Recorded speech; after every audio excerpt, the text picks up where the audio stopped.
ഒരു മിനിറ്റ് പറയാലേ, അല്ല ഇതിപ്പോ തന്നെ പറയാലേ, ഇനി അടുത്ത ഇന്റർവ്യൂ പറയാന്നൊക്കെ ഉള്ളതങ്ങ് കുഴപ്പമില്ല. വേണ്ട വേണ്ട, എന്നിട്ട് വേണം എനിക്ക് ട്രോള് വന്നിട്ട് എന്നെ കൊല്ലാൻ. പിന്നെ പറ അങ്ങോട്ട്. വേണ്ട, കൊറേ ആയി ഇപ്പൊ തന്നെ ഞാൻ അങ്ങോട്ട്.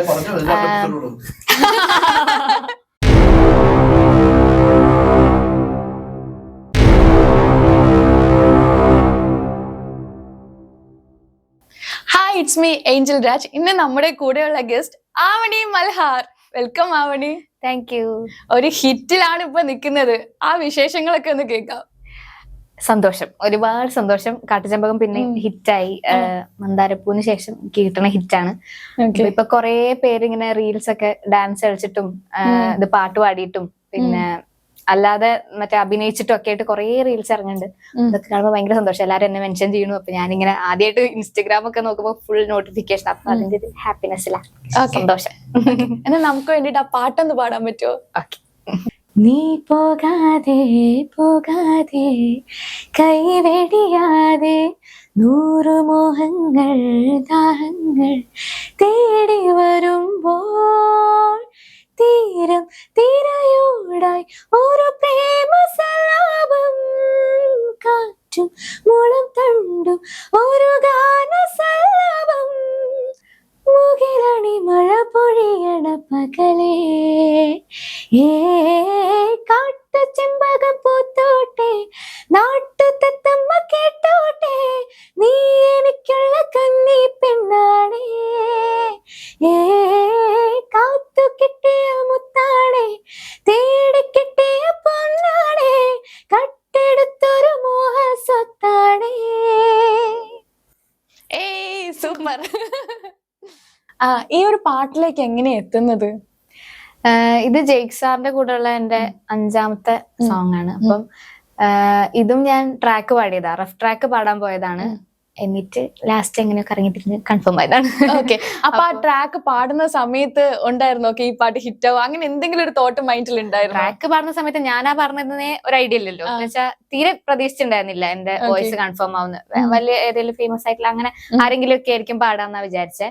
പാടുമ്പോ എനിക്ക് നല്ല ഇഷ്ടമായിട്ടുണ്ടായിരുന്നു, സോങ് ഭയങ്കര ഇഷ്ടമായിട്ടുണ്ടായിരുന്നു. എൻജോയ് ചെയ്ത് പാടി. പിന്നെ ഇപ്പൊ ലാസ്റ്റ് തലേന്നാ ഞാൻ അറിയണ എന്റെ വോയിസ് ആണ് കൺഫേം ആയത്, റിലീസിന്റെ തലേ ദിവസം. അപ്പൊ ഭയങ്കര ഹാപ്പി. ഏതാ പാട്ട് റിലീസ് തലേ ദിവസം? അതെ അതെ. അപ്പൊ ഒരു ഫീൽ എങ്ങനെ ഉണ്ടായിരുന്നു? ഞാനിങ്ങനെ എന്നോട് ഇടയ്ക്ക് അവിടുത്തെ ആർട്ടിസ്റ്റ് കോർഡിനേറ്റേഴ്സ് ഉണ്ട്, ജെയ്ക് സാറിന്റെ ഡോൺ ചേട്ടനാണ്. അപ്പം ഡോൺ ചേട്ടൻ ഇങ്ങനെ വിളിച്ചിട്ട് പറയുന്നുണ്ടായിരുന്നു പ്രാർത്ഥിക്കുന്നൊക്കെ കൺഫേം ആയാലോ എന്നൊക്കെ. അപ്പം ചെറിയൊരു പ്രതീക്ഷ ഉണ്ടായിരുന്നു കുറച്ചു ദിവസം മുന്നേ. തലേ ദിവസം കൺഫേം ആയപ്പോ ഭയങ്കര ഹാപ്പി. വലിയൊരു പ്രൊജക്ട് ആണല്ലോ ഇത് മെയിൻ ആയിട്ട്. അപ്പൊ ജെയ്ക് സാറിന്റെ മ്യൂസിക്, കൈതപ്രം സാറിന്റെ ലിറിക്സ്, പിന്നെ വിശാൽ മിശ്ര ചേട്ടന്റെ കൂടെ പാടാൻ പറ്റി. അങ്ങനെ എല്ലാം കൊണ്ട് ടോവിനോ ചേട്ടന്റെ മൂവി ഡിജോ ചേട്ടൻ ഡയറക്ട് ചെയ്ത. അപ്പം ഭയങ്കര വലിയൊരു പ്രൊജക്ടിന്റെ നമ്മളൊരു ഭാഗമാവാൻ പറ്റിയെന്ന് പറയുമ്പോ ഭയങ്കര സന്തോഷമായി. പിന്നെ കൈതപ്രം സാർ വഴിയാണ് ഞാൻ ഈ ഫിലിം ഫീൽഡിലേക്ക് വരുന്നത്. അപ്പം അങ്ങനെ ഒരു കണക്ഷൻ. പക്ഷെ ഇതുവരെ സ്റ്റോറി എന്താണ് അത് പറയാം. അത് കൈതപ്രം സാറിന്റെ ഒരു പാട്ട് ലിറിക്സ് എഴുതിപ്പിക്കാൻ വേണ്ടിട്ട് അഫ്സൽ യൂസഫ് എന്ന് പറഞ്ഞ മ്യൂസിക് ഡയറക്ടർ ആണ്. അഫ്സൽക്ക പറഞ്ഞ എന്നോട് ഇങ്ങനെ കോഴിക്കോട്, ഞാൻ അന്ന് MTech ചെയ്യാ കോഴിക്കോട്. അപ്പം കോഴിക്കോട് തന്നെയാണ് കൈതപ്രം സാറിന്റെ വീട്. അപ്പം സാറിന്റെ വീട്ടിൽ പോയിട്ട് ഇക്കയുടെ ടൂണ് ഞാൻ പാടിക്കൊടുക്കണം, അപ്പൊ സാറ് ലിറിക്സ് എഴുതും. അങ്ങനെ എഴുതിയിട്ട് വാങ്ങി വരാൻ പറഞ്ഞിട്ടുണ്ടായിരുന്നു. അങ്ങനെ ഞാൻ സാറിന്റെ വീട്ടിലേക്ക് പോയി.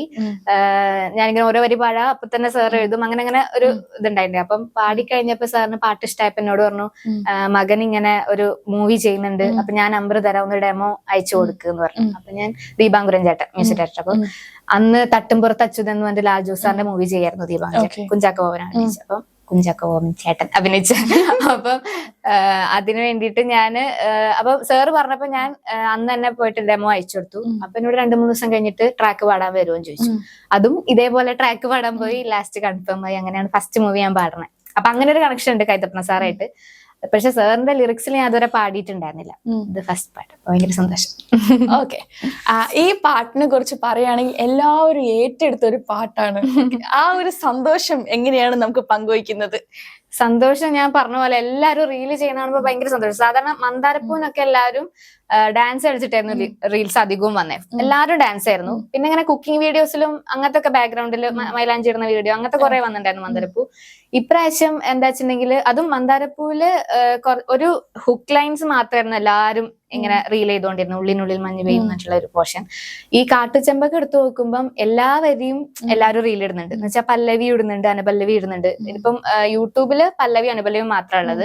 സ്പോട്ടിഫൈയിലാണ് ഫുൾ വേർഷൻ ഉള്ളത്, ചരണം കൂടെ ഉണ്ട്. അപ്പൊ ആ പോർഷൻ വരെ സ്പോട്ടിഫൈന്ന് എടുത്തിട്ടും ഇങ്ങനെ ഓരോരോ പേര് പാട്ട് പാടിയിട്ടും ഡാൻസ് കളിച്ചിട്ടും അഭിനയിച്ചിട്ടും ഒക്കെ റീൽസ് ഇടുന്നുണ്ട്. അപ്പൊ എനിക്ക് ഭയങ്കര സന്തോഷം. ഒരു പോർഷൻ മാത്രമല്ല, ഇതെല്ലാ പോർഷനും ഹിറ്റ് ആവുണ്ടല്ലോ എന്ന് ആലോചിക്കുമ്പോൾ എനിക്ക് ഭയങ്കര സന്തോഷം. പിന്നെ ഇങ്ങനെ എല്ലാരും വടിയൊക്കെ തപ്പി പിടിച്ച് മറ്റേ ടോവിനോ ചേട്ടൻ വിഷ്വലിൽ കാണുന്ന എങ്ങനെയാണോ അതേപോലെ തന്നെ റീക്രിയേറ്റ് ചെയ്തിട്ട് കുറെ പേര് റീൽ ചെയ്തിട്ട് കാണുമ്പോൾ ഭയങ്കര ഹാപ്പി. ഓക്കെ, ഈ ആവണി മൽഹാർ അതെന്താണ്? ഈ രാഗം വെച്ചിട്ട് ഇട്ടതാണോ, എന്താണ് സംഭവം? എല്ലാവർക്കും ഒരു ഡൗട്ട് ഉള്ള ഒരു കാര്യമാണ് അത്. മൽഹാർ എന്ന് പറയുന്ന എന്റെ വീടിന്റെ പേരാ. അപ്പം ഞാൻ 8th പഠിക്കുന്ന സമയത്താണ് അച്ഛൻ വീട് വെച്ചത്.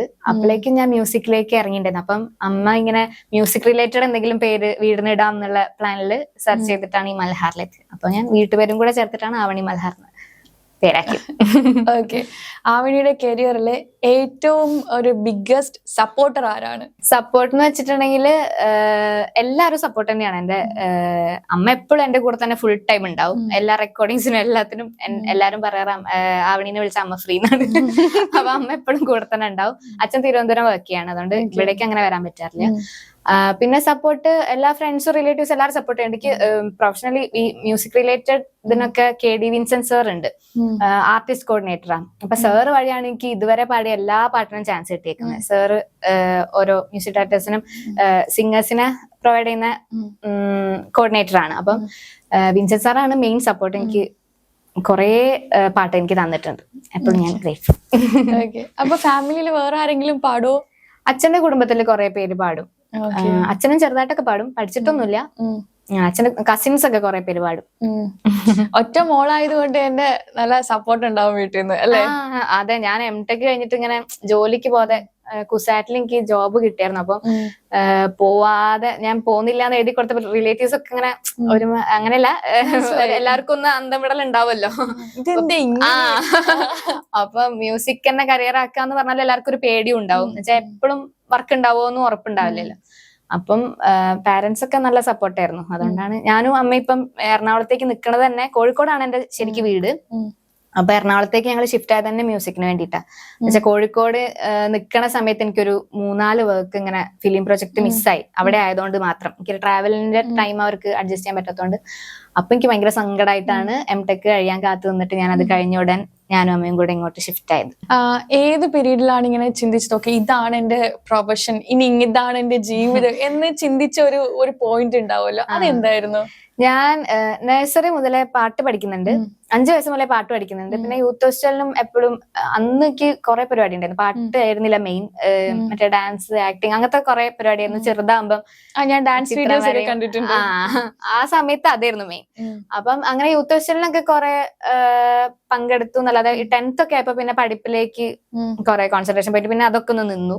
ഈ കലാ സംഭവങ്ങളൊക്കെ ഒന്ന് മാറ്റി വെച്ചു. അപ്പം 10th, +1, +2 പിന്നെ BTechന് കയറി. അപ്പോഴും എനിക്ക് നോക്കാൻ ടൈം ഉണ്ടായിരുന്നില്ല ഈ പാട്ടിലേക്ക്. അങ്ങനെ എനിക്ക് ഞങ്ങള് ടീച്ചറുടെ ടൈമും എന്റെ ക്ലാസ് കഴിഞ്ഞിട്ടുള്ള ടൈമൊന്നും പാട്ട് പഠിത്തം അവിടെ നിന്നു, കുറച്ച് ഗ്യാപ്പായി. അപ്പൊ പിന്നെ ഞാൻ പാട്ടേ വിട്ടു എന്നുള്ള പോലെ നിൽക്കുമ്പോഴാണ് BTechന് മറ്റേ ഫ്രഷേഴ്സ് ഡേയും മറ്റേ ആനുവൽ ഡേ സെലിബ്രേഷൻ ഒക്കെ വന്നത്. അപ്പൊ അവിടെ ഒരു സുനീത് എന്ന് പറഞ്ഞിട്ടൊരു ഗിറ്റാർ വായിക്കുന്ന ചേട്ടൻ ഉണ്ടായിരുന്നു. അപ്പൊ ആ ചേട്ടൻ പറഞ്ഞു പാടുന്ന എങ്ങനെയോ അറിഞ്ഞ് വന്നപ്പോ നമ്മളെ ഒരു ബാൻഡ് ഉണ്ട്, ബാൻഡിൽ നമുക്കൊന്ന് പെർഫോം ചെയ്യാന്ന് പറഞ്ഞിട്ട് ആദ്യമായിട്ട് മറ്റേ യൂണിയൻ ഇനോഗ്രേഷന് ഞാൻ പാടാന്ന് വിചാരിച്ചു. കുറെ കാലത്തിന് ശേഷം, ഒരു ഗ്യാപ്പിന് ശേഷം. അപ്പൊ ഞാൻ എന്തോ പേടിച്ച് അന്ന് ആദ്യമായിട്ട് പാടി സ്റ്റേജില്. അപ്പം മുൻപേ വാന്ന് പറഞ്ഞുള്ള സോങ് ആയിരുന്നു പാടിയത്. അപ്പം അവിടെയാണ് കോളേജില് മറ്റേ ഭയങ്കര കൂവൽ ഫേമസ് ആയിരുന്നു ഞങ്ങളുടെ കോളേജിൽ. വെച്ചാ ഇങ്ങനെ പെൺപിള്ളേര് കേറുമ്പോ ഭയങ്കര കൂവലായിരുന്നു സീനിയേഴ്സ്. അങ്ങനെ ഒരു ചരിത്രം ഉണ്ടായിരുന്നു അവിടെ. അപ്പൊ ഞാൻ കൂവൽ എന്തായാലും കിട്ടുമല്ലോ എന്നൊക്കെ ഉള്ള കാര്യം. ഞങ്ങൾ ആദ്യത്തെ ഒരു പാട്ടിന് ഭയങ്കര മറ്റേ ഇതില്ലേ ദേവദൂതനിലെ സോങ് ആയിരുന്നു. ഞങ്ങൾ ഒരു ഗ്രൂപ്പായിട്ട് ആദ്യം കയറി. അതിന് ഞങ്ങൾ സ്റ്റെപ്പ് കയറുന്ന തൊട്ടിട്ട് ഇറങ്ങണ വരെ കൂവിയിട്ട് ഞങ്ങളെ പാട്ട് ആരും കേട്ടില്ല. അങ്ങനെ ഒരു അനുഭവം ഉണ്ടായി. അപ്പൊ ഞങ്ങൾ ഇത് പിന്നെ സ്ഥിരമാണല്ലോ എന്നുള്ള രീതിയിൽ ഞാനിങ്ങനെ മുൻപേ പാടുമ്പോഴും എന്തായാലും പുറത്തേക്കൊന്നും കേൾക്കൂല, അതുകൊണ്ട് പാടാലോ കൂവലുണ്ട്. അങ്ങനെ ഞാൻ മുൻപേ പാടി ആദ്യത്തെ പല്ലവി കഴിഞ്ഞപ്പോ കൂവിയിട്ട് ഒന്നും പുറത്തേക്ക് കേൾക്കണില്ല. പല്ലവി കഴിഞ്ഞ അപ്പൊ ഞാൻ സ്വാഭാവികം എന്നുള്ള രീതിയിൽ ഞാൻ ഫുൾ ഇങ്ങനെ പാടാം. അപ്പൊ പല്ലവി കഴിഞ്ഞ് പിന്നെ കൂവലും എല്ലാം നിന്നു. പിന്നെ കയ്യടി വരാൻ തുടങ്ങി. ഞാൻ തള്ളാന്ന് വിചാരിക്കില്ല. ഏത് പോയിന്റിൽ എത്തിയപ്പോഴാണ് പല്ലവി കഴിഞ്ഞ് നെക്സ്റ്റ് ലൈന് പാടാൻ നേരത്തെ എനിക്ക് സപ്പോർട്ട് കിട്ടാൻ തുടങ്ങി. അപ്പൊ ഞാൻ എനിക്ക് ഭ്രാന്തായതാണോ ഇവർക്ക് മനസ്സിലായ എനിക്ക് തോന്നിയതാണോ എന്നൊക്കെ. അതെ. അപ്പൊ എനിക്ക് കണ്ണിന്ന് വെള്ളമൊക്കെ വന്നു. വെച്ചാൽ ഞാൻ പ്രതീക്ഷിക്കണില്ലല്ലോ എനിക്ക്. അപ്പം സുനീതടൻ കാരണം മാത്രമാണ് ഞാൻ അന്ന് പെർഫോം ചെയ്യാന്ന് വിചാരിച്ചേ. അപ്പം അന്ന് എനിക്ക് അതിനുശേഷമുള്ള എല്ലാ പ്രോഗ്രാമിനും എനിക്ക് കോളേജിൽ നിന്ന് ഭയങ്കര സപ്പോർട്ടായിരുന്നു. സീനിയേഴ്സ് ആണെങ്കിലും ഭയങ്കര സപ്പോർട്ടായിരുന്നു എല്ലാരും. അന്ന് പാടിയതൊന്നും എനിക്ക് ഇഷ്ടമായിട്ടൊന്നുമില്ല. അന്ന് എന്തോ അവർക്ക് എന്താ കൈയടിക്കാൻ തോന്നിയെന്ന് എനിക്കറിയില്ല. പക്ഷെ എനിക്ക് എന്തോ ഭയങ്കര സപ്പോർട്ടായിരുന്നു അവിടെ നിന്ന് കിട്ടിയത്. അപ്പൊ ഞാൻ വിചാരിച്ചു ഇങ്ങനെ എല്ലാരും ഇങ്ങനെ സപ്പോർട്ട് ചെയ്യാം, അപ്പം പാട്ട് സീരിയസ് ആക്കാന്ന്. ആ കോളേജിൽ നിന്നാണ് ഞാൻ പാട്ടൊന്ന് മെയിൻ ആക്കണം എന്നുള്ളൊരു തോട്ടം. അതുവരെ എനിക്ക് അങ്ങനത്തെ ഒരു ഐഡിയ ഉണ്ടായിരുന്നില്ല. ഞാൻ മറ്റേ കോളേജ് പഠിപ്പിക്കാൻ കയറാൻ അങ്ങനത്തെ ഒരു ഇതായിരുന്നു. അവിടെ നിന്നാണ്. ഓക്കെ. ഈ എൻ്റെ കരിയർ തന്നെ മാറ്റിമറിച്ച എന്തെങ്കിലും പാട്ടോ എന്തെങ്കിലും പെർഫോമൻസ് അങ്ങനെ എന്തെങ്കിലും ഉണ്ടായിട്ടുണ്ടോ? എന്തെങ്കിലും ഒരു മാറ്റം ലൈഫിൽ ഒരു ചേഞ്ച് തോന്നിയിട്ടുള്ളത്? എങ്ങനെ? ഞാൻ പാടിയ പാട്ടുണ്ടോ? പാടിയ പാട്ട് എന്ന് പറഞ്ഞാൽ നമുക്ക് ഏത് പാട്ടാണെങ്കിലും ഈ തിയേറ്ററിൽ നമ്മളെ വോയിസ് ഇങ്ങനെ കേൾക്കുമ്പോ ഒരു സാധനം വരും. അതെ. അതിപ്പോ ഇതുവരെ പാടിയ എല്ലാ പാട്ടാണെങ്കിലും തിയേറ്ററിൽ നിന്ന് നമ്മളെ വോയിസ് കേൾക്കുമ്പോ ഒരു രോമാഞ്ചം, എന്തോ ഒരു ഭയങ്കര സന്തോഷം വരും. അപ്പൊ അത് കേൾക്കാൻ വേണ്ടി റിപ്പീറ്റ് ചെയ്ത് പോയിട്ടുണ്ടോ തിയേറ്ററിൽ?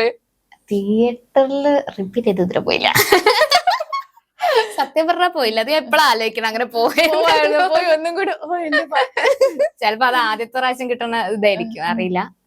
പക്ഷെ അങ്ങനെ സോളോ സോങ്സ് ഒക്കെ അങ്ങനെ വരുമ്പോ ഭയങ്കരമായിട്ട് സന്തോഷമാണ്. ഞാൻ മഞ്ജരി ചേച്ചിയുടെ ഒരു ഇന്റർവ്യൂവിൽ ഇങ്ങനെ കേട്ടിട്ടുണ്ടായിരുന്നു. അപ്പൊ ഇങ്ങനെ ഏതായിരുന്നു താമരക്കൊരുവിക്ക് തട്ടമിട ആ പാട്ടൊക്കെ ഇങ്ങനെ കേൾക്കുമ്പോഴത്തേക്ക് തിയേറ്ററിൽ നിന്ന് കേട്ടപ്പോ ഭയങ്കര എക്സൈറ്റഡ് ആയി.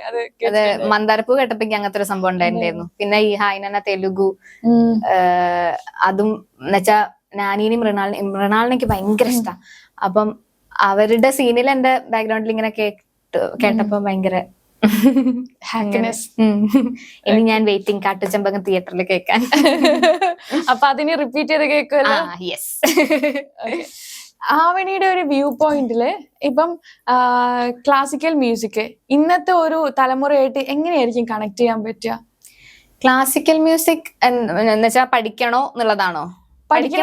ഏത് ശൈലിയിൽ ഇപ്പൊ നമുക്ക് കുറെ റാപ്പേഴ്സ് ഉണ്ട്, പലതും അവരിങ്ങനെ കണക്ട് ചെയ്തിട്ടാണ് ഇങ്ങനെ ചെയ്യുന്നത് പലതും. അപ്പൊ അതെങ്ങനെ ക്ലാസിക്കൽ ഇഷ്ടപ്പെടുന്ന ഇപ്പോഴും എല്ലാവർക്കും ഇഷ്ടമാണെന്ന് എനിക്ക് തോന്നുന്നു. ഒരു പ്ലസന്റ് ഫീൽ ആണല്ലോ മീൻസ് കർണാട്ടിക് ഒരു സംഭവം വരുമ്പോ. പിന്നെ നമുക്ക് ഈ പാടാൻ ഏത് സാധനം പാടാനും നമുക്കൊരു ബേസ് കർണാട്ടിക് നല്ലതാന്ന് എനിക്ക് ഇപ്പോഴും തോന്നിയിട്ടുള്ളത്. എന്നുവെച്ചാ അതിന്റെ ഒരു ഗുണം എന്നുവെച്ചാൽ പഠിക്കുന്ന നല്ലതാണ് എന്നാണ് എനിക്ക്. എന്നുവെച്ചാൽ ചെറുതാകുമ്പോൾ നമുക്ക് വിവരം ഇല്ലെങ്കിലും നമുക്ക് ആ ഒരു പാടി ശീലം വരുന്നുണ്ടല്ലോ. പിന്നെ വളർന്നു വരുമ്പോൾ നമുക്ക് അങ്ങനത്തെ കുറച്ച് കർണാട്ടിക് നോട്ട്സും കാര്യങ്ങളൊക്കെ നമുക്കൊരു സംഗതി ആണെങ്കിലും എന്തെങ്കിലുമൊക്കെ വരുമ്പോ നമുക്കത് ചിന്തിക്കാതെ വരുന്നത് ഈ കുഞ്ഞിതാമ്പിളെ പഠിക്കുന്നതുകൊണ്ടാണെന്ന് വിശ്വസിക്കുന്ന ആളാണ് ഞാൻ. അപ്പൊ അത് പഠിക്കുന്നത് നല്ലതാണെന്നാണ് എന്റെ ഒരു. ഓക്കെ. അപ്പൊ സിനിമയിൽ പാടുന്ന സമയത്ത് എപ്പോഴെങ്കിലും അത് കുറച്ച് അത് പഠിച്ചത് കൊണ്ട് കുറച്ച് സിമ്പിൾ ആയിട്ട് തോന്നിയിട്ടുണ്ട് പാടുന്ന ടൈമിൽ? കർണാട്ടിക് സാധനങ്ങൾ ഉള്ള പാടാൻ വരുന്ന സമയത്ത് എനിക്ക് ഉപകാരമായിട്ട് തോന്നിയില്ല. അപ്പൊ ഞാൻ വിചാരിക്കണ്ടേ ഞാൻ ഇങ്ങനെ ഓവർ കഷ്ടപ്പെടുന്നില്ലല്ലോ അങ്ങനത്തെ ഒരു സംഭവം ഉണ്ട്. അതെല്ലാവർക്കും അങ്ങനെ തന്നെയാണെന്ന് എനിക്ക് തോന്നണേ. എന്നുവെച്ചാൽ തീരെ കർണാട്ടിക്കിന്റെ ഇതെല്ലാം അല്ലാതെ ഇരിക്കുന്ന ഒരാൾക്ക് പെട്ടെന്ന് പഠിക്കുമ്പോൾ കുറച്ച് ബുദ്ധിമുട്ടുണ്ടാവും തോന്നുന്നു. മ്യൂസിക്കിൽ ഏറ്റവും കൂടുതൽ ഇൻഫ്ലുവൻസ് ചെയ്ത ഗായകൻ അല്ലെങ്കിൽ ഗായിക ആരായിരിക്കും?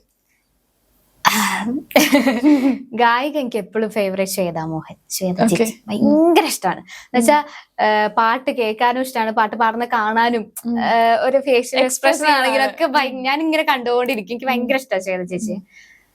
മെയിൽ സിംഗേഴ്സ് പിന്നെ ചിത്ര ചേച്ചി, ഫീമെയിൽ സിംഗർ എല്ലാവർക്കും ഇഷ്ടം പോലെ, ശ്രേയ ഘോഷ് എല്ലാരും ഇഷ്ടമാണ്. മെയിൽ സിംഗേഴ്സ് എടുത്ത് നോക്കുകയാണെങ്കിൽ കുറെ പേരുണ്ട്. ഹരിഹരൻ സാറിന് ഭയങ്കര ഇഷ്ടമാണ്, ദാസേട്ടൻ എല്ലാരെയും പോലെ തന്നെ. പിന്നെ ഹരിചരൺ ചേട്ടൻ, കപിലൻ, ഇപ്പത്തെ ഒരുവിധം എല്ലാ പാട്ടുകളും ഭയങ്കര ഇഷ്ടമാണ്. പിന്നെ നജീം ക, ഹരിശങ്കർ എല്ലാരും ഇഷ്ടമാണ്. ഓക്കെ. ഇനി നമുക്ക് റാപ്പിഡ് ഫയറിലോട്ട് പോയാലോ? ഓക്കെ. ഒരു ഗായിക അല്ലെങ്കിൽ ആരാകുമായിരുന്നു? ഗായിക അല്ലായിരുന്നെങ്കിൽ എന്നുവെച്ചാ പഠിപ്പ് നോക്കുകയാണെങ്കിൽ കോളേജ് പ്രൊഫസർ ആയിരുന്നു ഐഡിയ. പക്ഷെ എനിക്ക് വേറെ ഒന്ന് ചെയ്താലും സന്തോഷം വരും, എനിക്ക് സങ്കടം വരും. എന്ന് വെച്ചാൽ ഞാൻ ഒരു വർഷം വർക്ക് ചെയ്തിട്ടുണ്ടായിരുന്നു, ആ സമയത്തൊക്കെ എനിക്ക് സങ്കടമായിരുന്നു. എന്ന് വെച്ചാൽ പാട്ട് പാടാൻ പറ്റുന്നില്ലല്ലോ ഇല്ലല്ലോ. അതുകൊണ്ട് എന്തായാലും ഫിലിം റിലേറ്റഡ് എന്തെങ്കിലും ഏരിയയിൽ വർക്ക് ചെയ്യണമെന്ന് എനിക്ക് ആഗ്രഹം. എനിക്ക് ഷൂട്ട് കാണാനും എല്ലാത്തിനും ഭയങ്കര ഇഷ്ടം. അപ്പൊ ഇടയ്ക്ക് ഞാൻ അമ്മയോട് പറയും അസിസ്റ്റന്റ് ഡയറക്ടർ ആയാലോ എന്നൊക്കെ. എന്ന് വെച്ചാൽ ഷൂട്ട് കാണാനുള്ള ഭയങ്കര ഇഷ്ടം കൊണ്ട്. അപ്പം പാട്ട് പാടാ ഫിലിം റിലേറ്റഡ് എന്തെങ്കിലും ഫീൽഡ് തന്നെയാണ് ഇഷ്ടം, അല്ലെങ്കിൽ സങ്കടം വരും. ഓക്കെ, അപ്പൊ എനിക്ക് ഇത്രയും കേട്ടിട്ട് എനിക്ക് തോന്നുന്നത് ഒരു ഗായിക ആകാൻ വേണ്ടി തന്നെ ജനിച്ച ഒരാളാണ് അവനി. ഓക്കെ, അടുത്തത് മ്യൂസിക്കിനെ ഒറ്റ വാക്കിൽ വിവരിക്കാൻ പറഞ്ഞാൽ എന്ത് പറയും? മ്യൂസിക്കോ? ഹാപ്പിനെസ്. ഹാപ്പിനെസ്. ഓക്കെ. പാടാൻ ഇഷ്ടമുള്ള സമയം മോർണിംഗ് ഓർ ഈവനിങ്? ഒരു ഫേവറേറ്റ് ടൈം ഉണ്ടാവൂലേ? റെക്കോർഡിങ്ങിന് എന്റെ തൊണ്ട ഓക്കെ ആയ സമയമാണോ? എനിക്ക് അങ്ങനെ ഇല്ല. ചിലർക്ക് ഇങ്ങനെ രാത്രിയായ നല്ലതെന്നൊക്കെ പറഞ്ഞേക്കാം. മോർണിംഗ് എണീറ്റപാട് തൊണ്ട തുറക്കാൻ കുറച്ച് സമയം എടുക്കും. അല്ലാണ്ട് എനിക്ക് മോർണിംഗ് തന്നെ ഇഷ്ടം. എന്നുവെച്ചാൽ കുറച്ചുകൂടി ഒരു ഞാൻ മൊത്തത്തിലൊരു എനർജറ്റിക് ആണ് മോർണിംഗ്, അതുകൊണ്ട് റെക്കോർഡിംഗ് മോർണിംഗ് ഇഷ്ടം. ഞാൻ ചില സിംഗേഴ്സ് പറഞ്ഞത് കേട്ടിട്ടുണ്ട്, രാവിലെ ആ ഒരു സമയമാണ് ഇഷ്ടം ഞാൻ കേട്ടിട്ടുണ്ട്. ആണോ? Okay, next one. Tea or coffee before performance? അങ്ങനെ ഒന്നുമില്ല. ഞാൻ ടീയും അങ്ങനെ കഴിക്കാറില്ല, കോഫി. ഹെർബൽ വാട്ടർ അങ്ങനെ എന്തെങ്കിലും? ഇല്ല, സാധാ മറ്റേ വെള്ളം ഫിൽറ്റർ. ഭയങ്കര സിമ്പിൾ അതൊക്കെ. അയ്യോ അങ്ങനെയല്ല, ആദ്യം ഞാൻ ചൂടുവെള്ളം കൊണ്ടുപോയിരുന്നു എല്ലാ സ്ഥലത്തും പാടുന്നതിന് മുന്നേ കുടിക്കാൻ. ഇപ്പം ചൂടുവെള്ളം കുടിക്കുമ്പോ ഡ്രൈ ആവണം. എല്ലാവർക്കും ഞങ്ങള് മറ്റേ സിംഗേഴ്സ് എല്ലാവരും ഫ്രണ്ട്സ് ആണല്ലോ, അപ്പൊ അവരൊക്കെ പറയുന്നുണ്ട് ആർക്കും ഇപ്പൊ ചൂടുവെള്ളം പറ്റുന്നില്ല, അപ്പൊ എല്ലാവരും ഇപ്പൊ ഫിൽറ്റർ വാട്ടർ കൊണ്ടുപോകാം. ഇപ്പൊ ചായയും കോഫിയൊന്നും കുടിക്കില്ലായിരിക്കും, പക്ഷെ സിംഗേഴ്സ് അധികം ഐസ്ക്രീം കഴിക്കില്ല എന്ന് കേട്ടിട്ടുണ്ട്, ശരിയാണോ? ഞാൻ ഈ ഒരു 2-3 മാസം അല്ല ഒരു 6 മാസമായിട്ട് കുഞ്ഞിലെ തൊട്ടേ ഇപ്പൊ വരെ ഞാൻ ഐസ്ക്രീം കഴിക്കാറേ ഉണ്ടായിരുന്നില്ല. എന്നുവെച്ചാൽ എനിക്ക് ഭയങ്കര പേടിയായിരുന്നു, തൊണ്ടയ്ക്ക് വയ്യാണ്ടായ പിന്നെ റെക്കോർഡിങ്സ് മുടങ്ങല്ലോ എന്നുള്ളതുകൊണ്ട് തണുത്തൊന്നും കഴിക്കില്ലായിരുന്നു, ജ്യൂസോ ഷേക്കോ ഒന്നും കഴിക്കില്ലായിരുന്നു. എന്ന് വെച്ചാൽ ഭയങ്കര തണുപ്പൊക്കെ മാറിയിട്ട് കൊതി വരാണെങ്കിൽ കഴിക്കാന്നല്ലാതെ. പക്ഷെ ഇപ്പം ഇങ്ങനെ എന്റെ ഫ്രണ്ട്സ് ഒക്കെ പറയും ഇങ്ങനെ തൊണ്ടയെ നമ്മൾ അങ്ങനെ പഠിപ്പിക്കരുത്, എല്ലാത്തിനോടും ഇതാവാൻ വേണ്ടിയിട്ട് ശീലിപ്പിക്കണം എന്ന്. അപ്പൊ ഞാൻ ഐസ്ക്രീം കഴിക്കാൻ തുടങ്ങിയിട്ടുണ്ട്. എനിക്കിപ്പോ കുഴപ്പമില്ല, ഞാനിപ്പോ ഓക്കെ ആയി, തൊണ്ട ഐസ്ക്രീമായിട്ട് പൊരുത്തപ്പെട്ടു എന്നൊക്കെ. അപ്പൊ ഇപ്പൊ ഞാൻ ഐസ്ക്രീം കഴിക്കും. ജ്യൂസ് അങ്ങനെ ഫ്രണ്ട് ആരാ? അത് അമൽ എന്ന് പറഞ്ഞിട്ട്. അവൻ അങ്ങനെ ആദ്യം ഭയങ്കര ഇഷ്യൂ ആയിരുന്നു. അവൻ എന്നിട്ട് കഴിച്ച് ഇപ്പൊ എന്തോ അവന് തണുത്ത് കഴിച്ചിട്ട് അപ്പൊ തന്നെ പാടാം എന്നൊക്കെ പറഞ്ഞു. എനിക്കിങ്ങനെ എന്നാ പിന്നെ ഞാനും വെറുതെ. അപ്പൊ ഐസ്ക്രീം കഴിച്ചിട്ട് ഇപ്പൊ കുഴപ്പമില്ല. ഞാൻ ഷേക്കിലേക്ക് കടന്നില്ല, ഐസ്ക്രീം വരെ എത്തിയുള്ളൂ. ഒരുപാട് മെമ്മറീസ് ഉള്ള ഒരു പാട്ട് ഇപ്പൊ പാടിയ സമയത്തായിരിക്കാം, അല്ലെങ്കിൽ ആ പാട്ട് കേൾക്കുമ്പോ കുറെ മെമ്മറീസ് വരുന്നതാകാം, അങ്ങനെ എന്തെങ്കിലും? ഇതുവരെ പാടിയത് വെച്ചിട്ടാണോ? ഇതുവരെ പാടിയതില് മന്ദാരപ്പൂവേ ആണ് ഞാൻ ഏറ്റവും കൂടുതൽ ടെൻഷൻ അടിച്ച് പാടിയ പാട്ട്. അതൊരു വലിയൊരു ഓർമ്മയാണ്. അതെനിക്ക് വലിയ ഓർമ്മയാണ്. ഞാൻ ഭയങ്കരമായിട്ട് ടെൻഷൻ അടിച്ചത് ആദ്യമായിട്ടാണല്ലോ ജയ്ക്ക് സാറിന്റെ കൂടെ. എനിക്ക് പൊതുവെ എല്ലാ മ്യൂസിക് ഡയറക്ടേഴ്സിന്റെ കൂടെയും ഫസ്റ്റ് സോങ് പാടുമ്പോ എനിക്ക് ഭയങ്കര ടെൻഷൻ ഉണ്ടാവാറുണ്ട്. സെക്കൻഡ് മുതൽ ഞാൻ ഓക്കെയാ. അപ്പൊ ഫസ്റ്റത്തെ ഞാൻ പേടിച്ചിരിക്കും, മര്യാദയ്ക്ക് മാക്സിമം ഔട്ട്പുട്ട് കൊടുക്കാൻ പറ്റാറില്ല. അപ്പൊ ഞാൻ വിചാരിക്കും ഇവർ ഇനി എന്നെ ജന്മത്തിൽ വിളിക്കൂലല്ലോ എന്ന് ഞാൻ വിചാരിക്കാറുണ്ട്. പക്ഷെ എന്തോ ഭാഗ്യത്തിന് പിന്നെ വിളിക്കുന്നതുകൊണ്ട് എനിക്ക് രണ്ടാമത്തെ വർക്കിന് പാടാൻ. നേരത്തെ പറഞ്ഞു മെൽറ്റിംഗ് വോയിസ് അല്ല, പക്ഷെ ഞാൻ ആദ്യത്തെ ദിവസം ഭയങ്കര കൊളാക്കിയ വരെ എനിക്ക് ഫീൽ ചെയ്യാറ് അധികവും. അത് സ്വന്തം തോന്നുന്നതായിരിക്കും, പക്ഷെ ഔട്ട് വരുമ്പം ഭയങ്കര നല്ലതാണ്. ഓക്കെ, ഈ ഒരു ഫീൽഡില്, ഒരു മ്യൂസിക് ആ ഒരു ഫീൽഡില് ഏറ്റവും അടുത്തൊരു ഫ്രണ്ട് ആരാന്ന് ചോദിച്ചു കഴിഞ്ഞാൽ ആരെ പറയും? കൊറേ ഫ്രണ്ട്സ് ഉണ്ട്, എല്ലാരും ഫ്രണ്ട്സാ. മ്യൂസിക് ഫീൽഡിൽ ഒരാളെ പറഞ്ഞ ബാക്കിയുള്ളവരെല്ലാരും അവർക്ക് വിഷമാവും. എല്ലാരും ഉണ്ട്, ഒരാളെ പേര് ഞാൻ പറയണില്ല. കുറെ പേര്. ഓക്കെ, ഭാവിയിൽ ഏതെങ്കിലും ഒരു ആർട്ടിസ്റ്റിന് വേണ്ടിയിട്ട് പാടണം എന്നൊരാഗ്രഹം ഉണ്ടെങ്കിൽ അത് ഏത് ആർട്ടിസ്റ്റിന് വേണ്ടിയിട്ടാണ്? ഈ ഒരു മൊമെന്റിൽ ഞാൻ ചോദിക്കുമ്പോൾ പെട്ടെന്ന് ഉത്തരം പറയാൻ പറ്റുന്ന ആരെയാ? ഗസി. ഗസിയാണോ? എനിക്കറിഞ്ഞൂടാ. എന്നാലും ഇപ്പൊ ചോദിക്കുമ്പോ മനസ്സിലാരും വന്നില്ല. മനസ്സില് വല്ല തെലുഗു ഇൻഡസ്ട്രി ഒക്കെ ആയിരിക്കണം. തെറ്റി. ബോളിവുഡ്? അങ്ങനെയല്ല, AR റഹ്മാൻ സാറിനാണല്ലോ എല്ലാ സിംഗേഴ്സും പറയാ. അതാ ഞാൻ ചോദിച്ചത്, അത് ആലോചിച്ചുകൊണ്ട് പറഞ്ഞാണോ എന്ന് ചോദിച്ചതാ. ഇല്ല. AR റഹ്മാൻ സാറിന്റെ വലിയ ആഗ്രഹമുണ്ട്, പിന്നെ വിദ്യാസാഗർ സാറിന്റെയും ഭയങ്കര ആഗ്രഹമുണ്ട്. ആർട്ടിസ്റ്റിന് വേണ്ടിയിട്ടാണെങ്കിൽ ഏതെങ്കിലും ഒരു ആക്ടറിന് വേണ്ടിയിട്ടാണെങ്കിൽ? ആക്ടർ എല്ലാ ആക്ടേഴ്സിനും എനിക്ക് പാടണം എന്ന് ആഗ്രഹമുണ്ട്. ഇപ്പൊ ഞാൻ പൃഥ്വിരാജ് സാറിന് പാടി, ടോവിനോ ചേട്ടന് പാടി, പിന്നെ ഏതാ ലാലേട്ടന് പാടി, തുടരും 4 പേര്. പിന്നെ തുടരിലും പാടിയില്ലേ? പിന്നെ പിന്നെ ആർക്കാ ഷറഫുക്കയ്ക്ക് പാടി. എനിക്കിനി നിവിൻ പോളിച്ചാറിന് പാടണം എന്ന് ആഗ്രഹമുണ്ട് ഭയങ്കരമായിട്ട്. പിന്നെ ദുൽഖർ. ഡിക്ക് ചേട്ടന് ബാക്ക്ഗ്രൗണ്ട് സ്കോർ കുറെ പാടിയുണ്ട് മറ്റേ കൊത്തയിലൊക്കെ. പക്ഷെ സോളോ ഇതുവരെ കിട്ടിയിട്ടില്ല. അത് ഭയങ്കര ആഗ്രഹമുണ്ട്. ഓക്കെ, മലയാളം മാത്രമല്ല പാടിയിട്ടുള്ളത്, വേറെ ലാംഗ്വേജസിൽ പാടിയിട്ടുണ്ട്. ആ ഒരു എക്സ്പീരിയൻസ് ഒക്കെ ഒന്ന് പറയോ? വേറെ തെലുഗുല് ഹിഷാംക്കാണ് മെയിൻ ആയിട്ട് എനിക്ക് കുറെ പാട്ട് തന്നിട്ടുണ്ട്. അതിപ്പോ പറയണെന്ന് വെച്ചാൽ മ്യൂസിക് ഡയറക്ടേഴ്സ് ഭയങ്കര സപ്പോർട്ടാ. എന്നുവെച്ചാൽ ജയ്സാറും എന്നെ ഒരു 4-5 പടത്തിൽ പാടിപ്പിച്ചു. പിന്നെ ഗോവിന്ദേട്ടൻ്റെ 4 പ്രൊജക്ട്, ഹിഷാംക്ക് ഇപ്പൊ ഒരു 5-6 പ്രൊജക്ട്, അങ്ങനെ കുറെ ഹെൽപ്പ് ചെയ്യുന്നുണ്ട്. എന്ന് വെച്ചാൽ നമ്മൾ വിചാരിക്കും ഈ ഓരോ സോങ്സും വരുമ്പം ചെറിയ എന്ന് വെച്ചാൽ ഫേമസ് അല്ലാത്ത സിംഗേഴ്സിനെ കൊണ്ട് പാടിപ്പിക്കും. പ്രൊഡക്ഷൻ എന്നൊക്കെ ഭയങ്കര ഇതുണ്ടാവില്ല, എന്താ പറയാ, കുറച്ച് ഫേമസ് ആയിട്ടുള്ളവരെ കൊണ്ട് പാടിപ്പിക്കാനാണ് എല്ലാരും ഇപ്പൊ നോക്കുന്നത്. അപ്പം ന്യൂ കമർ ആയിട്ടുള്ള ആൾക്കാർ ഇങ്ങനെ കുറച്ച് പാട്ടുകൾ പാടിയ ഫേമസ് അല്ലാത്ത ആൾക്കാർ അങ്ങനെ അധികം ആരും ഇതാക്കാറില്ല. അപ്പൊ ഞാൻ വിചാരിക്കും ജയിച്ചാറൊക്കെ ഇതൊന്നും നോക്കാതെയല്ലേ നമുക്ക് ചാൻസ് തരുന്നത്. എന്ന് വെച്ചാൽ വലിയ വലിയ പ്രൊജക്ട്സും ആയിരിക്കും. ഹിഷാംക്കാണെങ്കിലും എല്ലാരും വലിയ വലിയ പ്രൊജക്ട്സിലൊക്കെ നമ്മളെ കൊണ്ട് പാട്ട് കൺഫേം ആവുമ്പോ ഭയങ്കര സന്തോഷം. ഓരോടൊക്കെ എപ്പോഴും ഒരുപാട് സന്തോഷം. ഞാൻ ഇങ്ങനെ ഇടയ്ക്ക് ആലോചിക്കും എന്നാലും അവരെങ്ങനെ കൺഫേം ആക്കി എന്നൊക്കെ. സുഷ്ണേട്ടനും ഇതേപോലെ ആ സമയത്ത് ഞാൻ ഒരു പാട്ടെങ്ങാനും പാടിയ സമയത്ത് സുഷ്ണേട്ടൻ വിളിക്കണേ പാട്ട് പാടാൻ. അപ്പം അതിന് ഡയറക്ടർ മുസ്തക്കയായിരുന്നു. അപ്പൊ മുസ്തക്ക എന്നെ കുഞ്ഞിലേ കാണുന്നതാ. പക്ഷെ സുഷ്ണേട്ടൻ വിളിക്കുമ്പോഴാണ് പിന്നെ വലിയൊരു ഗ്യാപ്പിന് ശേഷം ഞാൻ പിന്നെ മുസ്തക്കനെ കാണുന്ന അങ്ങനെയാ. അങ്ങനെ പോയി പാടി അതും കൺഫേം ആവുന്ന ഞാൻ തീരെ വിചാരിച്ചില്ല. കാര്യം ന്യൂ കമർ ആയതുകൊണ്ട്. അത് കപ്പേള എന്ന് പറഞ്ഞിട്ടുള്ള മൂവി ആയിരുന്നു. അപ്പം ചേട്ടനാണെങ്കിലും വർക്ക് ചെയ്യാൻ ഭയങ്കര കൂളാ. ടെൻഷൻ അന്ന് ടെൻഷൻ ഉണ്ടായിരുന്നു, എന്നാലും ആള് കൂളാക്കി. ആളിങ്ങനെ റെക്കോർഡ് ചെയ്യണ സമയത്ത് ഇപ്പം പാന്നുള്ളത് എന്നൊക്കെ അടിച്ചിട്ടുണ്ടെങ്കിൽ എന്നൊക്കെ പറയാം. അപ്പൊ എനിക്ക് ആളിത്ര ഫേമസ് ആയിട്ട് ഇങ്ങനെ ഒരു കുട്ടിക്കളി പോലെ ആയിരുന്നു ആ റെക്കോർഡിങ്. അപ്പൊ ഞാൻ ഇങ്ങനെ അന്തവിട്ട് ഞാൻ ഇങ്ങനെ വലിയ ഫേമസ് ആണെങ്കിലും നമ്മളോട് അങ്ങനെ കാണിക്കുന്നില്ലല്ലോ എന്ന് വിചാരിച്ചു. എല്ലാരും അതേപോലെ മ്യൂസിക് ഡയറക്ടേഴ്സ് എല്ലാരും ഭയങ്കര കൂൾ ആൻഡ് ചില്ലാണ്. എല്ലാരോടും ഒരുപോലെയൊക്കെ പെരുമാറുന്ന. ഇപ്പം തെലുങ്ക് സോങ്സ് പാടിയിട്ടുണ്ടല്ലോ, അപ്പൊ തെലുങ്ക് നന്നായിട്ട് അറിയോ? കുറച്ചെങ്കിലും അറിയോ? എനിക്ക് ഒട്ടും അറിയില്ല തെലുങ്ക്. കേട്ടാലും എനിക്ക് മനസ്സിലാവില്ല. പക്ഷെ പാട്ട് പഠിപ്പിക്കുമ്പോ ലിറിസിസ്റ്റ് നമുക്ക് വോയിസ് അത് പറഞ്ഞുകൊണ്ട് വോയിസ് വായിച്ചു തരും.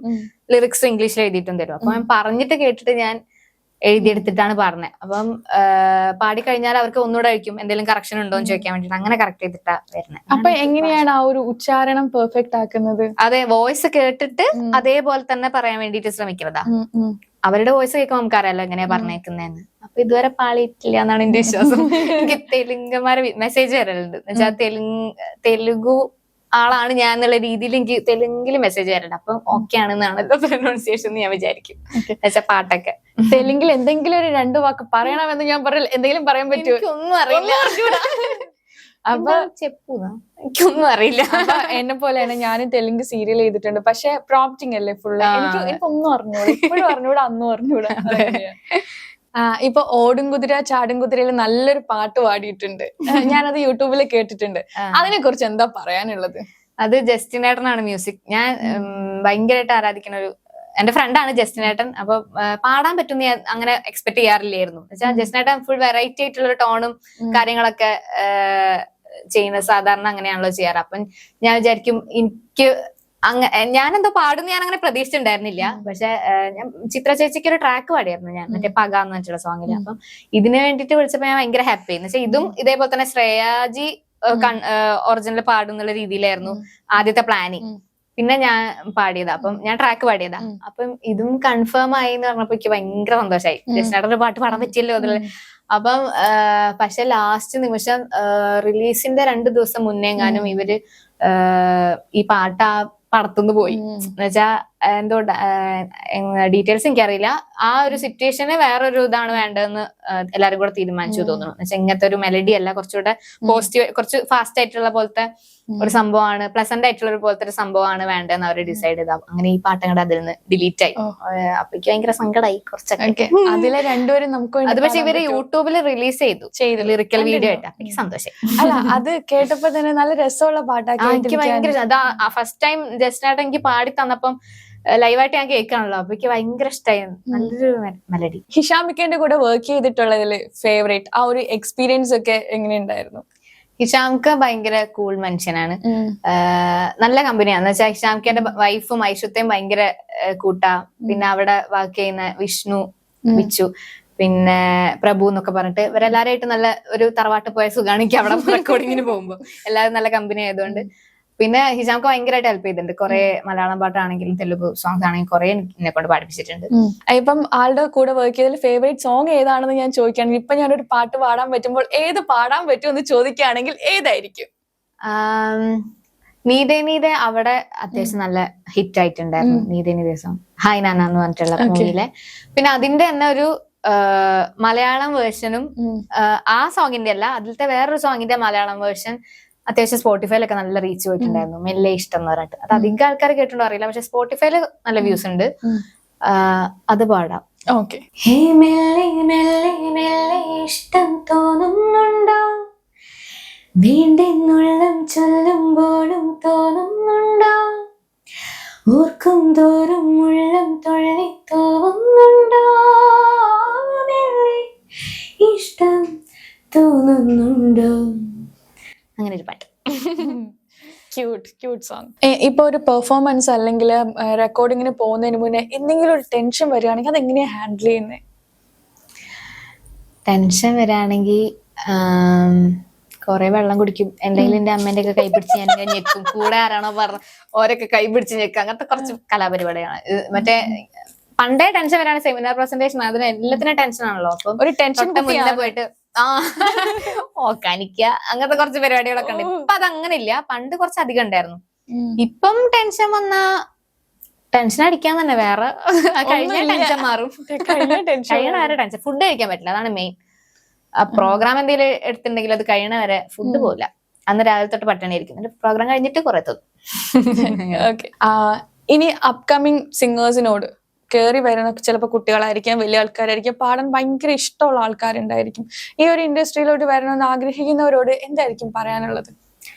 ഇൻഡസ്ട്രിയില് നമുക്ക് ചാൻസ് കിട്ടാൻ മെയിൻ ആയിട്ട് ഇപ്പം സോഷ്യൽ മീഡിയ ഒക്കെ അടിപൊളിയായിട്ട് പോകുന്നതുകൊണ്ട് വലിയ പ്രയാസമില്ല എന്ന് എനിക്ക് തോന്നുന്നത്. കാര്യം നമ്മളൊരു ഏതെങ്കിലും മ്യൂസിക് ഡയറക്ടേഴ്സിന്റെ കവർ ചെയ്യുക, അവർക്ക് അതായിട്ട് റിലേറ്റഡ് ആയിട്ടുള്ള എല്ലാരെയും ടാഗ് ചെയ്യുക, അപ്പൊ തന്നെ അവരത് കേൾക്കുമല്ലോ.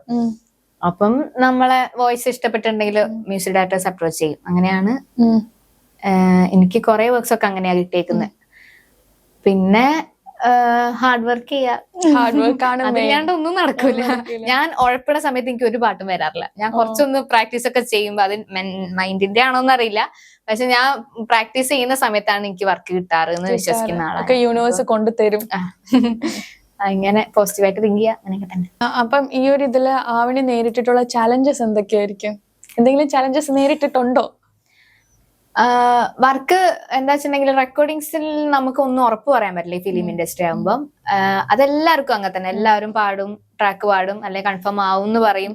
എന്നാലും ചിലപ്പം തൊട്ട് മുന്നേക്ക് നമുക്ക് മാറിപ്പോയിട്ട് അത് വേറെ ആരെങ്കിലും പാടുക, അല്ലെങ്കിൽ ആ പാട്ടേ ഡിലീറ്റ് ആവുക, അങ്ങനത്തെ കുറെ എക്സ്പീരിയൻസ് ഉണ്ടായിട്ടുണ്ട്. എനിക്ക് മാത്രമല്ല, എന്റെ ഫ്രണ്ട്സിനോട് ചോദിക്കുമ്പോൾ എല്ലാവർക്കും ഉണ്ടായിട്ടുണ്ട്. കുറെ ട്രാക്ക് പാടുന്ന റിജക്ട് ആവുന്ന അങ്ങനത്തെ കുറെ പരിപാടി. അപ്പം നമ്മള് എന്ന് വെച്ചാ ഉപേക്ഷിക്കാതെ നമ്മൾ പിന്നെയും പാഷൻ ഫോളോ ചെയ്ത് പോകണം എന്നാണ്.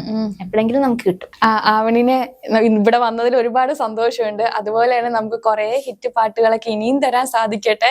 ഇപ്പോഴത്തെ സന്തോഷം ഇനി അങ്ങനെ തന്നെ പോട്ടെ. നമ്മുടെ മനസ്സലിയിക്കുന്ന ഇതുപോലത്തെ പാട്ടുകൾ ഇനിയും ഉണ്ടാവട്ടെ എന്ന് ആശംസിക്കുന്നു. Thank you so much. Thank you so much. ഒരുപാട് സന്തോഷം.